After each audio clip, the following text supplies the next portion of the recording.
back to another edition of the Prepper Recon Podcast. Our mission is to bring you great interviews with preppers from around the world so you can be better informed and better prepared for everything from a hurricane to the end of the world as we know it. Whether your plan is to bug out or bug in, CampingSurvival.com has all of your preparedness needs, including fish antibiotics, long-term storage food, water filters, bug-out bags, and first aid kits. Use coupon code Prepper Recon for 5% off your entire order at CampingSurvival.com. When disaster strikes, it's too late to prepare. PrepperRecon.com offers MOLLE-compatible individual first aid kits for your home, auto, or bug-out bag. These kits have everything you need to address a traumatic injury, including an Israeli battle dressing, quick clot, EMT shears, suture kit, Steri-strips, tourniquet, ACS chest seal, tough strip bandages, gauze, and so much more. $89 includes shipping. To buy your individual first aid kit, go to PrepperRecon.com and click the store tab at the top of the homepage. Order today before it's too late. Today's guest is Dr. Peter Pry. Dr. Pry served on the Congressional EMP Commission and worked as a CIA employee and as a nuclear strategist. He's written 2 books on EMP, Apocalypse Unknown and Electronic Armageddon. Dr. Pry, welcome to the show. Well, thank you so much for having me. I've actually written 3 books. My 3rd book, Blackout Wars, was published just before Thanksgiving. Oh, fantastic. Why don't you tell us a little bit about that? Blackout Wars is basically about 2 things. First it puts EMP in the context of this new military doctrine that has been developed by the Russians, the Chinese, the North Koreans, and the Iranians. They all patterned their new military doctrine, which they call different things. I call it a blackout war. They call it total information warfare. Some at the U.S. Army War College call it cybergeddon, but patterned after the Russian doctrine. And basically, this new way of warfare, which they term a revolution in military affairs, envisions attacking electric grids, crash all the critical infrastructures, because everything in society depends directly or indirectly on electricity. Communications, business and industry, telecommunications, transportation, food and water, all of it depends directly or indirectly upon electricity and the electric grid. So the idea is, instead of fighting the Marines or fighting the U.S. Navy and Air Force, is to go around, instead of attacking us at our strength, to attack us at our technological Achilles heel by striking at the electric grid. Because our military, too, 99% of our electrical energy and most of the energy that is needed for us to project power and wage war also comes from the civilian electric grid and from the telecommunication systems and all the civilian critical infrastructures. All of that, if that collapses, our military collapses also. So the idea is to use a sort of a blitzkrieg in cyberspace, which is a combined armed strike that would use cyber attacks as we think of them, viruses and computer viruses and computer hacking, combined with physical sabotage, sending in commandos to actually attack transformer substations, non-nuclear EMP weapons, so-called radio frequency weapons, which have a smaller radius than a nuclear EMP attack, much smaller radius, but could also be used by commandos. And finally, in the ultimate cyber weapon, and this is vital for Americans to understand, when we're talking about the adversary view, the way the Russians, the Chinese, the North Koreans, and the Iranians think about cyber warfare, they don't think of it as limited to computer viruses and hacking. It includes all these things that I've described, including a nuclear EMP attack, a high-altitude nuclear EMP attack. And that is where you set off a single nuclear weapon, basically in outer space, at such a high altitude that if it's over 200 kilometers over the center of the United States, up in the sky, so high you wouldn't even hear the blast. On a cloudy day, you wouldn't see the flash. There'd be nothing, no blast, no thermal effects on the ground, no fallout effects on the ground, so you wouldn't even know you'd been attacked by that a nuclear weapon had gone off up there. But it would generate this electromagnetic pulse, which is a super energetic radio wave that will fry electronics across the whole continental United States, cause the electric grid to collapse, cause all the civilian critical infrastructure to collapse. It's their ace-in-a-hole cyber warfare attack. And all the Russians, the Chinese, the North Koreans, the Iranians have written about this in their military doctrine, and we have seen them practice it. As we speak, as a matter of fact, there's a North Korean satellite called the KSM-3 that was orbited over the United States during the worst ever nuclear crisis we had with North Korea back in 2013. It still passes over us every few days at the optimum altitude for doing a nuclear EMP attack, evading our national missile defenses. So they practice this. The North Koreans actually practice this against us, and we can see the evidence of this practice fly over our heads every few days. So that's the first part of the book, about trying to explain this revolution in military affairs. In fact, the adversary sees this as the greatest revolution of military affairs in history, and I agree with them, because what is a revolution in military affairs? It's when a side. The way the Russians lay this out, there's a book called The History of Military Art, and it looks at the evolution of warfare across the centuries and sees history in terms of a series of revolutions in military affairs where civilization has come up with a new technology and a new way of fighting war that is so decisive that it enables that civilization to replace another civilization.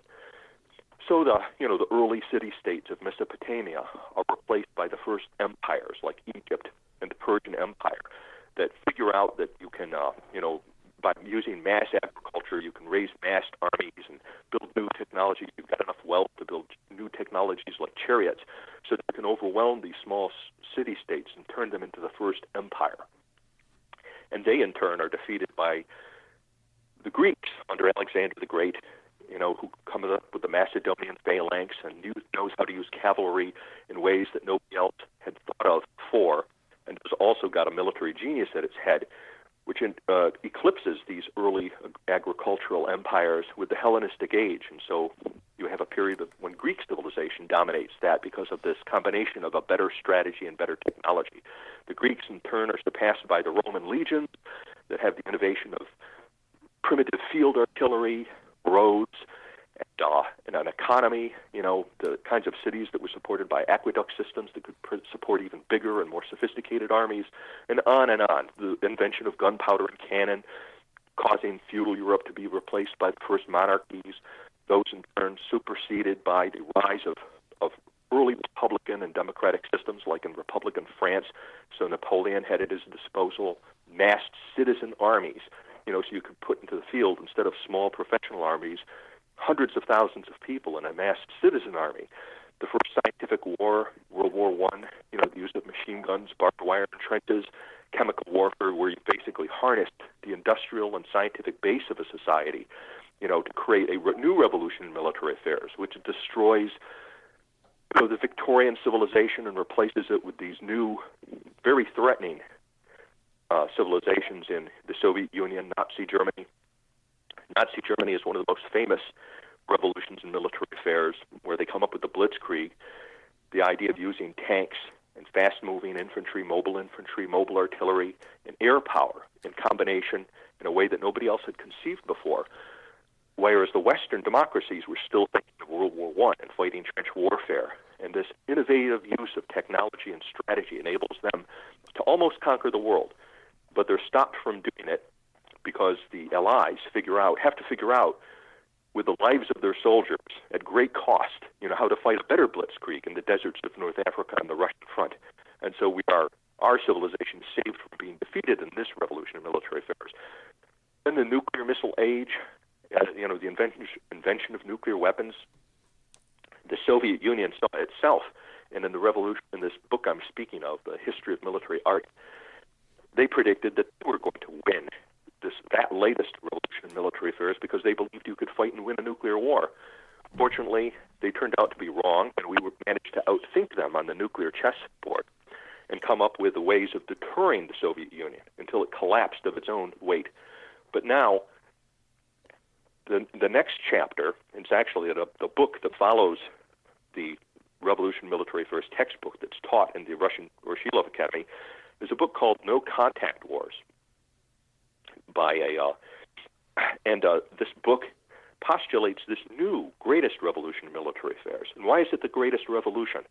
Well, because it entails not even having to fight a battle against an enemy's adversaries the way you did in the rest of history.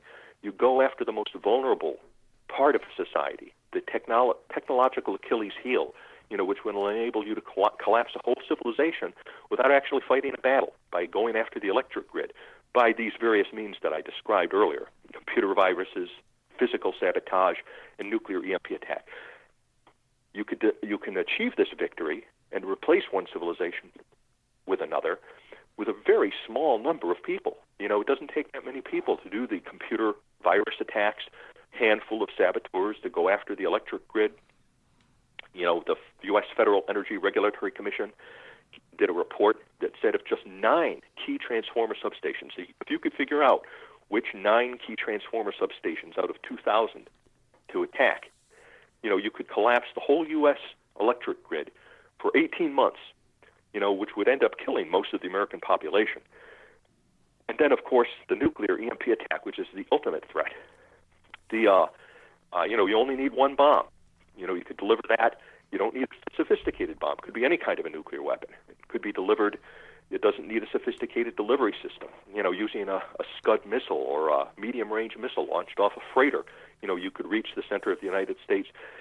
And you don't even need to do the iconic attack where it's detonated over the center of the United States. Really, anywhere detonated over the eastern half of the United States, even of a coastal area, would probably collapse the eastern grid, which generates 75% of our electricity. And that would be it for us. We can't survive without 75% of our electricity, even if the western and Texas grids remain intact. I should explain that the U.S. grid is divided into 3 parts: the eastern, western, and Texas grids, and the eastern grid is the most important. It's what supports most of our population. So it's the greatest revolution in military affairs in history because it's the easiest to implement. It creates a situation that has never existed before in history, where a failed state like a North Korea or Iran, would be able to take out the most sophisticated and advanced societies on the planet, the United States or any of the European countries. In the past, even if the bad guys at least had to be competent enough to be able to put big armies and efficient armies into the field. Nazi Germany wouldn't have been a threat if it hadn't been a great scientific and industrial power. So as bad as the society might have been ethically, they had to at least have mastered industrial capabilities and scientific capabilities and have enough wealth to pose a serious threat to Western civilization. Not so anymore. Now, like I said, a failed state like a North Korea that can't even feed its own people could in fact execute this kind of an attack and triumph over the Western civilization. Terrorists, it wouldn't even have to be a nation state. If terrorists got their hands on a bomb and a medium-range missile or even a balloon, there are meteorological balloons that can reach the proper altitude. But anyway, I'm going down to too much great length. This is the first part of the book, explaining this new threat that we face, this concept of the blackout war. But the other half of the book, ultimately, is a good news story. It talks about what people can do in their own states, not looking to Washington. Because I and others have been trying to solve this problem in Washington for many years. Perhaps this year we'll finally have made progress, but it's been many years that we've been warning about this and trying to get bills through Congress, and they never seem ultimately to get through. So a couple of years ago, back in 2013, my task force, my EMP task force, which is a congressional advisory board, we started going to the states. And it's amazing to me how much more progress we were able to make in the states. We started in the state of Maine, and the Maine state legislature had never even heard of EMP. But when we had a chance to educate them on this and explain how to solve the problems, it took them only 6 months, just 6 months for Maine to pass the first bill that has ever been passed at the state level, for Maine to proceed to protect its electric grid from these threats. Because it can be done inexpensively, we know how to do it. The problem has not been technological or monetary, but it's been political. It's the politics of protecting the grid that makes it so hard. And Maine was the first state to do it. And subsequently, in just 2 years, we managed to get bills and progress made in other states as well, Florida, Virginia, Arizona, for example. And this is really contrasts with how broken Washington is, where for 7 years, we've tried unsuccessfully to make progress, and it took only 6 months when we started going to the states. And a lot of these state initiatives, were begun by people, just normal citizens, who got tired of waiting for Washington and said, I'm going to protect my state. I should also explain that it is possible to protect your state, even when most states in the United States, almost all of them except Texas, are dependent on a larger regional grid. They're part of a larger regional grid, but you can island your grid, by putting in the Faraday cages and surge arresters and blocking devices, the other technologies that are needed to protect transformers, generators, and SCADA systems. And so even though you're part of a larger regional grid, a state can actually protect itself, so the lights will stay on in that state, and all the critical infrastructures necessary to sustain a modern society and preserve life will stay on in that state, even if the other states are vulnerable and they go down. And on the cover of my book, I've got 4 of the states of the United States in light, the ones that have taken measures to protect their grids so that they will be able to survive, as they go forward, preparing themselves. And the book basically has many chapters written by the state legislators who actually took the initiatives and passed bills in their states, and it describes their experiences, the strategies they decided, what the legislation was, and it also offers other ideas about how you can do it in a state. A governor, for example, has got emergency powers. You wouldn't necessarily have to go through the state legislature. Legally, a governor could, through executive order, decide that he's going to order the utilities within his state to protect themselves. So it's basically a handbook, for a citizen's handbook, to explain what the threat is from man and nature. We haven't talked about the natural EMP threat yet, but what the threat is from man and nature, and how you could solve this problem at the state level, and what average citizens can do to protect themselves and not wait on Washington. So that's what the book is about, Blackout Wars. It's time for a quick break, and we'll be right back. The dollar's lost over 90% of its purchasing power since 1971. Silver, on the other hand, has proved to be a very stable form of wealth preservation over the years. And where do you buy silver? Silver.com, of course. Silver.com offers fantastic prices on silver and gold. We talk a lot about food storage on the Prepper Recon podcast, but just as important is knowing that you have a way to cook the food that you're storing. Sun Oven is a great way to cook with the energy of the sun, and they have a great deal for Prepper Recon podcast listeners. It's $80 off a deluxe package, which includes a turkey roasting rack, especially for Thanksgiving and Christmas. Just go to prepperrecon.com and click the Sun Oven banner on the right-hand side of the homepage. You spoke a little bit about a physical attack against the grid. Recently, we just saw the Crimean Peninsula completely lose power for more than a week. You spoke about it being a coordinated effect along with cyber attacks or EMP or something like that. And I know that Crimea also had no cellular service during that period as well. Is that the sort of thing that you're talking about? Crimea is a kind of a primitive example because but it is an example, because the rebels in eastern Ukraine knocked down transmission towers, I guess. And and that's what caused the blackout in Crimea. But there are better examples. It might also be questionable about was that a deliberate effort to black out the Crimea, because Crimea is now part of Russia, and it might have resulted from an accident. But there are real recent good examples of the bad guys blacking out grids. Back in, it was a few days before Halloween, I believe in 2013. I think it was October 27th, 2013, a Sunday, that the Knights Templars, they're a terrorist drug cartel in Mexico. They used pipe bombs and explosives to attack transformer substations and create a temporary blackout of a large part of Mexico. They put about 500,000 people into the dark so they could go to the towns and villages and drag leaders opposed to the drug trade into the public squares and execute them publicly. Now, if Neanderthals, like the Knights Templars, okay, have figured out that the electric grid is a major societal vulnerability, that they could exploit with just crude explosives, what have Al-Qaeda and ISIS and North Korea and China and Russia, these more sophisticated actors, Iran, what have they got in mind for us?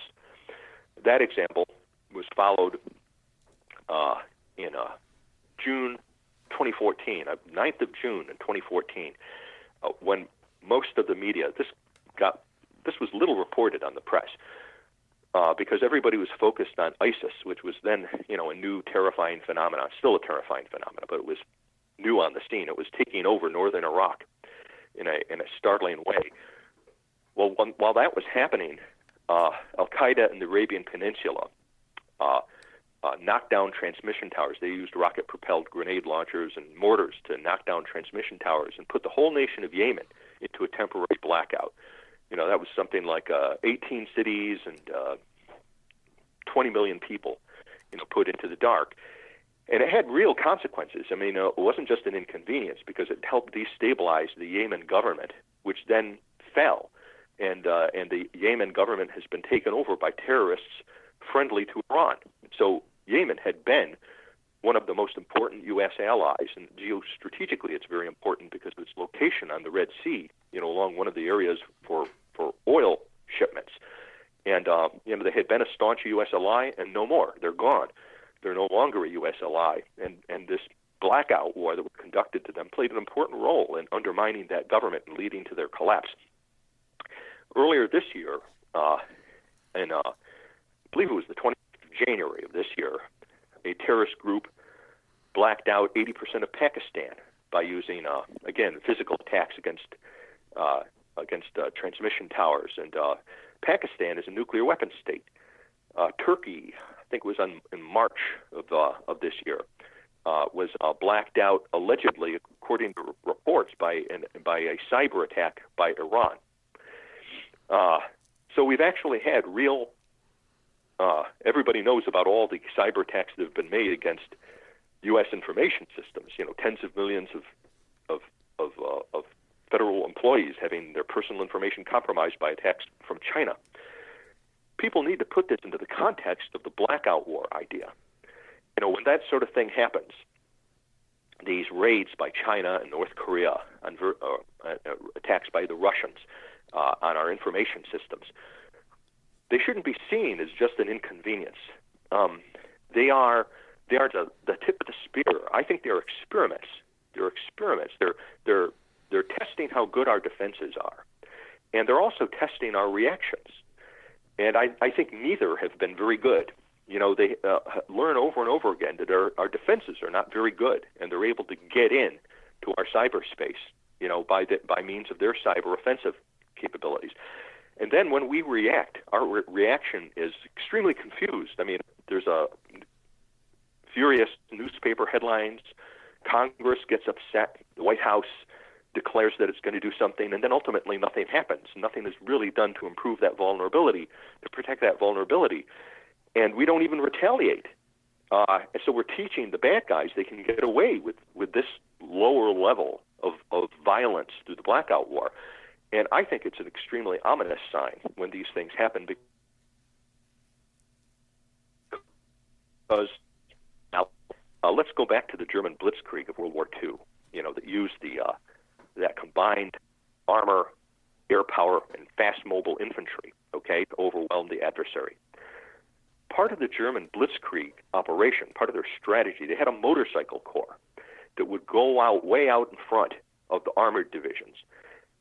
And the motorcycle corps would scout out the weak parts of the Allied lines, find holes in the lines so that the armored divisions can go hard. So, when we see these cyber attacks defined as we define them, computer viruses and hacking that steal people's information, that's just the tip of the spear. That's not the whole of it. That's the equivalent, of looking up on a hill and seeing a German motorcycle soldier, motorcycle scout, looking down on your position. That's how we should be perceiving this, that is not the whole of it. It's practice for this new blitzkrieg, this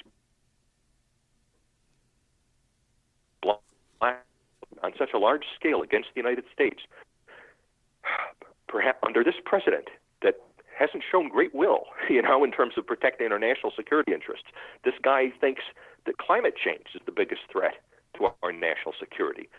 I would beg to disagree with that. I think almost every day we're experiencing the biggest threat to our national security in these unremitting cyber attacks that happen, thousands of them every day, against our national security agencies and against our civilian critical infrastructures. I think they're the leading edge for what someday is going to turn into be a blackout war that could end us as a civilization. Other illusion is the war doesn't have to last a long time. You can collapse the other guy's electric grid and his critical infrastructures basically in 24 hours, and that would create conditions where one civilization could replace another in historically record time, instead of having a war that would go on for years and years. So that is the threat that we're talking about from man, and those are the significance of the events such as you mentioned in Crimea. I think that we see the evidence of our potential adversaries practicing this already. I mentioned the North Korean satellite. Iran has also practiced nuclear EMP attacks by launching Shahab 3s to altitudes. They've launched like 5 of them to high altitude. Under the EMP Commission in which I served, he said that there was no other explanation for what the Iranians were doing. It was clear, classic sign of them practicing to see if they could have the triggering mechanisms right, the fusing mechanisms, so they could detonate a warhead at high altitude to do an EMP attack. Now, they haven't conducted any nuclear detonations at high altitude. It's assessed that Iran doesn't have the bomb yet. I personally don't believe that. I've written articles about this. There's many experts who actually think that Iran already has the bomb. But that's another topic to discuss perhaps at some future. They practice at China and Russia. It's part of their military doctrines. They've got forces dedicated to doing nuclear EMP attacks.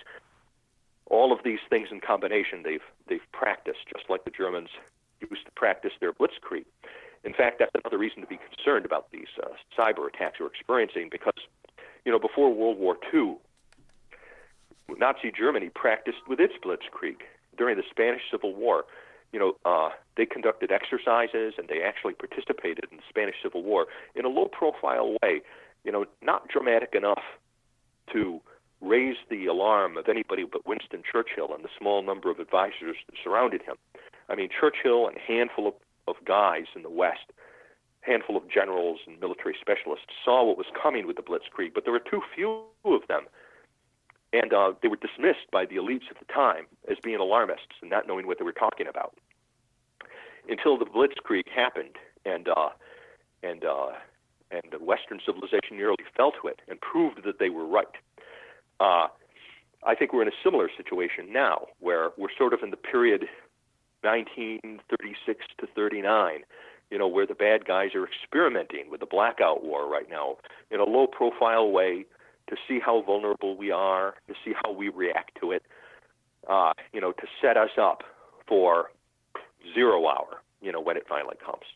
That's the end of the first half of my interview with Dr. Peter Pry. Tune in next week for the rest of the show. God bless and happy prepping.